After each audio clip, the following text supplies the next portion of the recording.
SSP डोडा ने एक constable को सस्पेंड कर दिया है और उसके साथ साथ डीवाईएसपी के कंडक्ट को भी एक मामले में एग्जामिन किया जाएगा as part of the inquiry. मामला क्या है समझना जरूरी है। आप जानते हैं कि इस मामले में जेके दर्शन ने भी एक खबर चलाई थी और उसी के बाद ये बड़ा फैसला कहें इस संबंध में आया है। मामला है 14 अगस्त की रात का, जब बलवीर नामक एक वीडीजी प्रेमनगर के परनोत गांव का रहने वाला था। वहां पर उसने देर रात को सस्पिशियस मूवमेंट देखी और उस मूवमेंट देखने के बाद जैसा कि उसका कहना है कि उसने प्रयास किया कि अगर वो सस्पिशियस मूवमेंट जहां हो रही है उसकी जांच पड़ताल की जाए, और जब उसको प्रॉपर और पॉजिटिव रिस्पांस नहीं मिला तो उसने प्रिकॉशनरी मेजर लेते हुए इस मामले में सस्पिशियस मूवमेंट को देखते हुए हवा में 2 राउंड फायर किए। अगले दिन ये व्यक्ति, जो कि एक शॉप में भी काम करता है, जब अपनी शॉप में जाता है तो इसका कहना है कि वहां पुलिस चौकी से कुछ पुलिस अधिकारी आते हैं और वो उसे चौकी के लिए बुलाते हैं। जब वो शख्स चौकी पहुंचता है तो उसके साथ वहां पर मारपीट की जाती है। मारपीट की तस्वीरें भी आपने देखी होगी, इस समय सोशल मीडिया पर भी वायरल है और सबसे पहले हमने ही आप तक उस खबर को पहुंचाया था। इसके बाद जब बलवीर सिंह वीडीजी मेंबर जिला डोडा के जीएमसी में पहुंचे तो उन्होंने यहां पर गंभीर आरोप कांस्टेबल मोहम्मद जिया पर और उसके साथ साथ डीवाईएसपी अफीर जलाल पर लगाए। मामला गंभीर था और जब सीनियर ऑफिसर तक इसकी जानकारी पहुंची तो उन्होंने एक स्टेप लिया। उन्होंने इस मामले में कार्रवाई की और मोहम्मद जिया जो कांस्टेबल है उन्हें सस्पेंड कर दिया।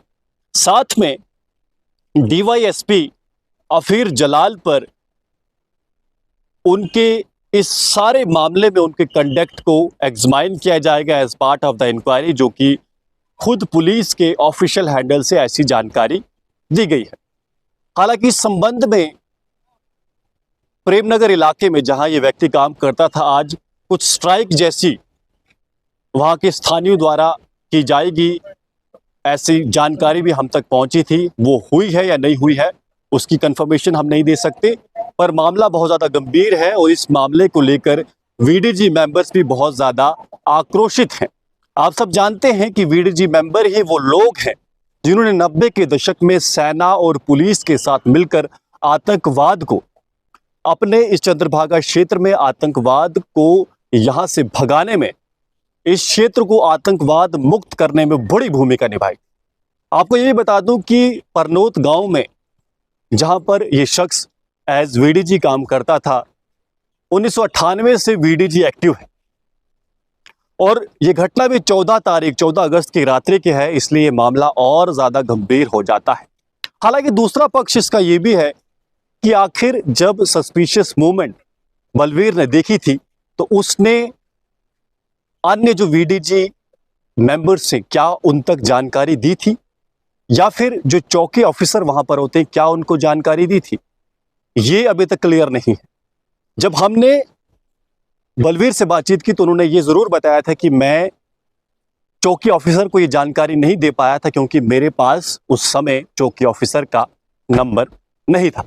अब सवाल ये उठता है कि अगर बलवीर सिंह गलत थे, मान लीजिए उन्होंने चौकी ऑफिसर को अन्य वीडीसी जो कर्मी है उन्हें जानकारी नहीं दी, तो क्या पुलिस कर्मी किसी वीडीजी मेंबर पर हाथ उठा सकते हैं, उनके साथ मारपीट कर सकते हैं?